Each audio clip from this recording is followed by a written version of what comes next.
ബി.ജെ.പിയുടെ ഒരു മിന്നൽ നീക്കം, ഇതിന്റെ പിന്നിൽ ചില ആർ.സിയുടെ ചില നീക്കങ്ങളൊക്കെ ഉണ്ടാകാം, അറിയില്ല. കാരണം ഈ തദ്ദേശ സ്വയംഭരണ തെരഞ്ഞെടുപ്പിൽ ആർ.സിയുടെ കുറെ നീക്കങ്ങളാണ് തിരുവനന്തപുരം ഒക്കെ ബി.ജെ.പിക്ക് ഈസി ആയിക്കൊണ്ടെത്തിച്ചത്. കാരണം സ്ഥാനാർത്ഥികളെ നിർത്തുന്നതും ആരായിരിക്കണം മേയർ എന്നുള്ള കാര്യവും ഒക്കെ കൃത്യമായി അതിൽ ഇടപെടലുകൾ നടത്തിയിട്ടാണ് ഇപ്പൊ തലസ്ഥാനം ബി.ജെ.പിയുടെ കയ്യിലിരിക്കുന്നത്. അതുപോലെ തന്നെയാണ് നിയമസഭാ തെരഞ്ഞെടുപ്പിലും കൃത്യമായ ഒരു പ്ലാനിങ്ങോടുകൂടി തന്നെയാണ് രാജീവ് ചന്ദ്രശേഖർ മുന്നോട്ട് പോകുന്നത്. പാലക്കാടാണ് ഇപ്പോൾ ഞെട്ടിച്ചിരിക്കുന്നത്. പാലക്കാട് സുരേന്ദ്രന്റെ പേരൊക്കെ നമ്മൾ കേട്ടു, രണ്ടിടത്ത് സുരേന്ദ്രൻ മത്സരിക്കും എന്നൊക്കെ പറഞ്ഞു. അത് ഒന്ന് പാലക്കാടായിരിക്കും എന്ന് പറഞ്ഞു.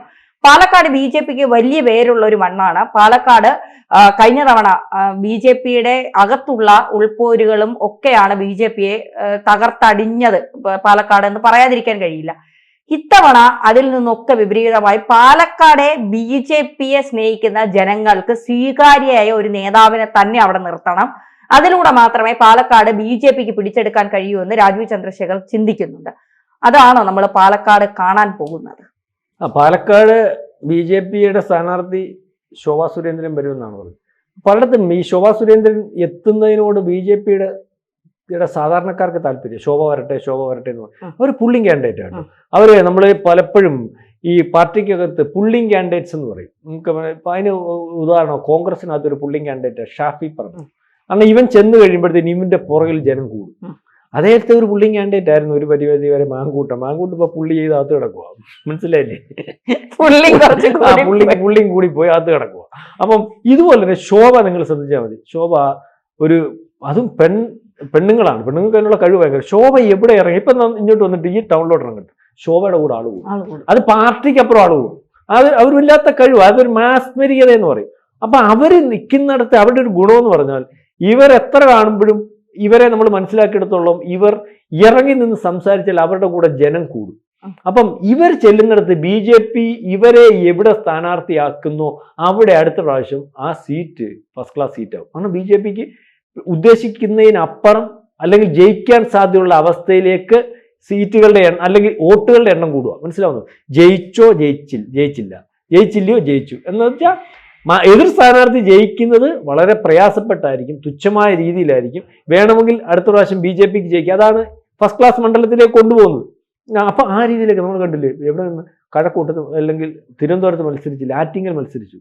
അവിടെ വോട്ട് വർധന നടത്തി എത്ര ലക്ഷം, അതിന്റെ മുമ്പിലത്തെ പ്രാവശ്യത്തെക്കാട്ടി ഏതാണ്ട് 1.5 ലക്ഷം വോട്ടോടെ വർധന നടത്തി. കഴിഞ്ഞ പ്രാവശ്യം ആലപ്പുഴ മത്സരിച്ചു, ഞെട്ടിച്ചില്ലേ? പല നിയമസഭാ മണ്ഡലങ്ങളിലും ബി.ജെ.പി ഒന്നാമതായിരുന്നു. ലോക്സഭ വന്നപ്പോൾ കായംകുളമൊക്കെ ബി.ജെ.പി ജയിക്കുന്ന ഒരു അവസ്ഥയിലേക്കോ അല്ലെങ്കിൽ ഫസ്റ്റ് ക്ലാസ് മണ്ഡലത്തിലേക്കും വന്നേ. എങ്ങനെ? അതുപോലെ തന്നെയാണ് പാലക്കാട് ബി.ജെ.പി ഉണ്ടായിരുന്നെങ്കിലും ഇതുപോലെ നിയമസഭാ സീറ്റിലൊക്കെ പെടുന്നതിന് ബി.ജെ.പി അവിടെ 19% ബി.ജെ.പി ഉണ്ട്. അപ്പൊ തന്നെ ബാക്കിയുള്ള സ്ഥലത്ത് 7% ഉള്ളൂ. ഈ 19% നിന്ന് ഒരു 10% വർധനമാണ് ഇവരുണ്ടാക്കിയത്. അതായത് ഒരു വല്ലാത്ത ത്രികോണ മത്സരത്തിലേക്ക് ബി.ജെ.പി പോയി. ബി.ജെ.പിക്ക് ഈ സീറ്റ് പിടിക്കാൻ പറ്റും, ബി.ജെ.പി അവിടെ ജയിക്കാൻ പറ്റും എന്നുള്ള രീതിയിലേക്ക് കൊണ്ടുവന്നു. അടുത്ത പ്രാവശ്യം കൂടെ അവരെ മെട്രോമാന് വരെ അവരെ മത്സരിപ്പിച്ചാൽ അവരുടെ എം.എൽ.എ ആയനെ. അതൊരു പക്ഷേ പാർട്ടിയുടെ എന്തോ തീരുമാനം. ആദ്യമേ ഈ പറഞ്ഞതുപോലെ പാർട്ടി ഉള്ളിടത്ത് പാർട്ടി വേണ്ട രീതിയിൽ പാർട്ടിക്കകത്ത് പ്രവർത്തനം നടത്താത്തതിന്റെ ഒരു ഫലമാണ് ഈ കണ്ടത്. പാർട്ടി ഉള്ളിടത്താണ് ഈ പ്രശ്നം. കഴിഞ്ഞ പ്രാവശ്യം അവിടെ സംഭവിച്ചതെന്ന് പറഞ്ഞാൽ കൃഷ്ണകുമാർ സ്ഥാനാർത്ഥിയായിട്ട് ബി.ജെ.പി ജയിക്കാൻ കഴിയാതെ പോയതെന്ന് പറഞ്ഞാൽ ബി.ജെ.പിക്ക് അകത്ത് ഉൾപ്പോരാണെന്ന് ആരെങ്കിലും വിചാരിച്ചാൽ സംശയിക്കേണ്ടിയില്ല, തെറ്റ് പറയാൻ പറ്റില്ല. അപ്പൊ ഈ അടുത്ത പ്രാവശ്യം ഒരുപക്ഷെ പാലക്കാട് ജയിക്കാൻ പറ്റും എന്ന് പറഞ്ഞാൽ പാലക്കാട് ഇത്രയും വോട്ടിന്റെ ഭൂരിപക്ഷത്തിൽ ജയിച്ച ഒരു എം.എൽ.എ പാർട്ടിക്ക് മൊത്തവും കേരളത്തിൽ പ്രതിസന്ധി ഉണ്ടാക്കി. പാലക്കാട് അതിനെക്കാട്ടി വലിയ പ്രതിസന്ധി. പാലക്കാട് ആരെ കൊണ്ട് നിർത്തിയാലും വി.ഡി. ശേഷരെ കൊണ്ട് നിർത്തിയാൽ ഈ ഒരു ചോദ്യത്തിന് അവിടെ കുറച്ചു പേർക്കിടെ ഇടയിലെങ്കിലും മറുപടി പറയേണ്ടി വരും. എന്തുകൊണ്ട് മാങ്കൂട്ടത്തിന് സംഭവിച്ചു, അല്ലെങ്കിൽ മാങ്കൂട്ടത്തിന് എന്തിനു ഇവിടുന്ന് മാറ്റി. അപ്പം ഈ അവിടുത്തെ പഴയ എം.എൽ.എ കൊണ്ടുവന്ന് നിർത്തുന്നതായിരിക്കും ഏറ്റവും പ്രാപ്തം. മനസ്സിലാവുന്നുണ്ട്? ആര്? ഷാഫി. പക്ഷെ ഷാഫിയോടെ വരത്തില്ല. ഷാഫിക്ക് ഇവിടെ അപകടം പറ്റും. ചിലപ്പോൾ ഷാഫി റിസ്ക് എടുക്കത്തില്ല. അവിടെ ഒരു സ്ത്രീയെയാണ് കോൺഗ്രസ് പരിഗണിക്കുന്നതെന്ന് പറയുന്നുണ്ട്.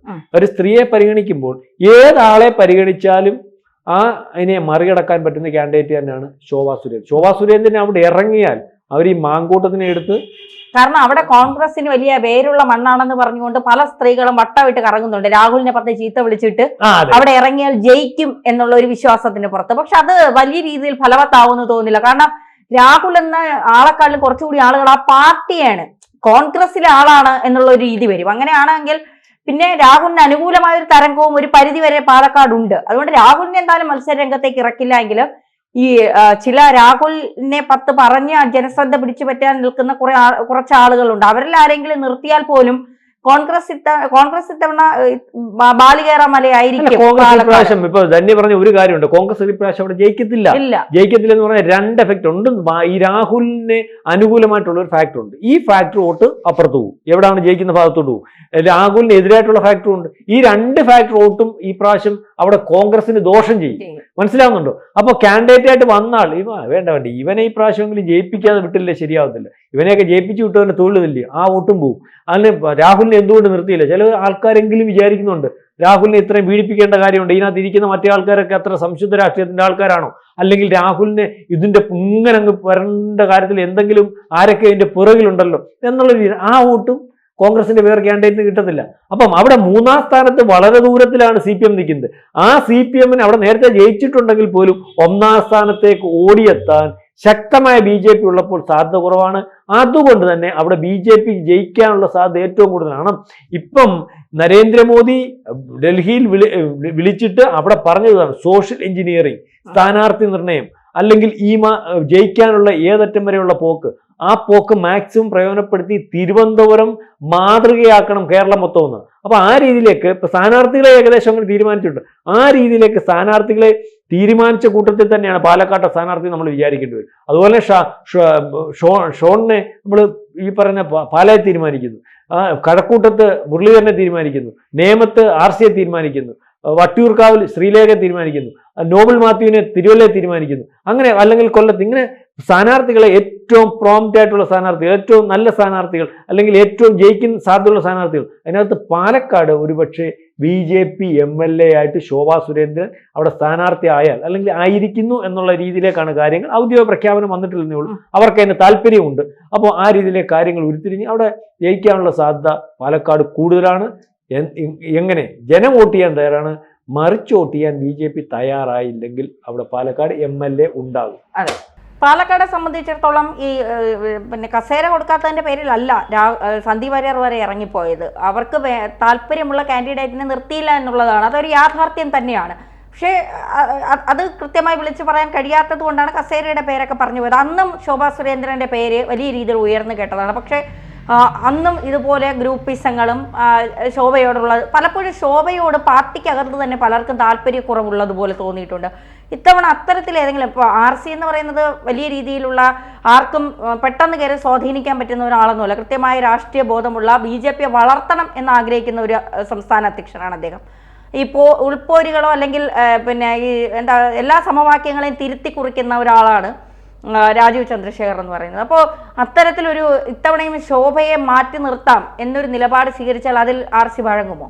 അല്ല, RC വരങ്ങുന്ന ലക്ഷണമല്ല. അങ്ങനെ തീരുമാനമെടുക്കുന്നവർ പാർട്ടിയിൽ കാണത്തില്ലെന്നുള്ള രീതിയിൽ തന്നെയാണ് പോകുന്നത്. കാരണം ശോഭയുടെ കാര്യത്തിൽ ഈ ഒരു തീരുമാനം വന്നിരുന്നു. നമ്മൾ എത്ര വലിപ്പത്തിലൊന്നും ആൾക്കാരെ കാണുന്നവരൊന്നും വലിപ്പമുള്ളവരൊന്നും അല്ല. മനസ്സിലായില്ലേ? ഇതിനകത്ത് ഞാൻ നേരത്തെ പറയും, പല ടോക്കുകളും പറയുന്നുള്ളത് പോലെ ഞാനാണെങ്കിൽ BJPക്ക് MLA മതി, ഞാനാണെങ്കിൽ BJPക്ക് MP മതി എന്ന് വിചാരിക്കുന്ന നേതാക്കന്മാർ ഈ പറയുന്ന പോലെ BJPക്കകത്ത് ഉള്ളത് കൊണ്ടാണ് BJPക്ക് MLA MPമാർ ഉണ്ടാവാത്തത്. ഈ പറയുന്നത് പോലെ ജയിക്കാൻ സാധ്യതയുള്ളതും കൊള്ളാവുന്നവരെയും അതിന് താല്പര്യപ്പെടുന്ന ഇടത്തേക്ക് സ്ഥാനാർത്ഥികളാക്കി അവരൊന്നിച്ച് BJP അതിൻ്റെ കൂടെ നിന്ന് പ്രത്യേകിച്ച് ഒന്നിച്ച് വോട്ട് ചെയ്തായിരുന്നെങ്കിൽ വളരെ കാലം മുമ്പേ, ഒരു 2 ഇതിനു മുമ്പ്, അല്ലെങ്കിൽ ഞാൻ പറയത്തില്ലേ, ഇപ്പം 24 26 വരുന്നത്, അതിനൊരു 5 കൊല്ലം മുമ്പ് ഇവിടെ MLA ഉണ്ടായിരുന്നു തിരുവനന്തപുരത്ത് നിന്ന്. അതിനൊരു 5 കൊല്ലം മുമ്പ് ഇവിടെ ഇപ്പം മഞ്ചേശ്വരം ഉണ്ടല്ലോ, അവിടുന്ന് MLA ഉണ്ടായേനെ. അപ്പം ഇവിടെ MLAമാർ ഉണ്ടാവാത്തതിൻ്റെ കാരണം ജനത്തിന് താല്പര്യമില്ലായ്മയല്ല, MLAമാർ ഉണ്ടാകണ്ടെന്ന് ചില BJPക്കാർ അതിനകത്ത് തീരുമാനമെടുക്കുന്നത് കൊണ്ടാണ്. അങ്ങനത്തെ ഒരു തീരുമാനം ഇപ്രാവശ്യം ഉണ്ടാവത്തില്ലെന്ന് തോന്നുന്നു. അതിന് കൃത്യമായ നിരീക്ഷണവും അല്ലെങ്കിൽ അങ്ങനെ ഉണ്ടായാൽ അതിന് പ്രതിവിധിയും ഒക്കെ നേരത്തെ തീരുമാനിച്ച് ഒരുപക്ഷെ ഇതിനകത്ത് പാർട്ടി നേതാക്കന്മാരെ ബോധ്യപ്പെടുത്തി തന്നെ മുന്നോട്ട് പോകുന്നു എന്ന് വേണം കരുതാൻ.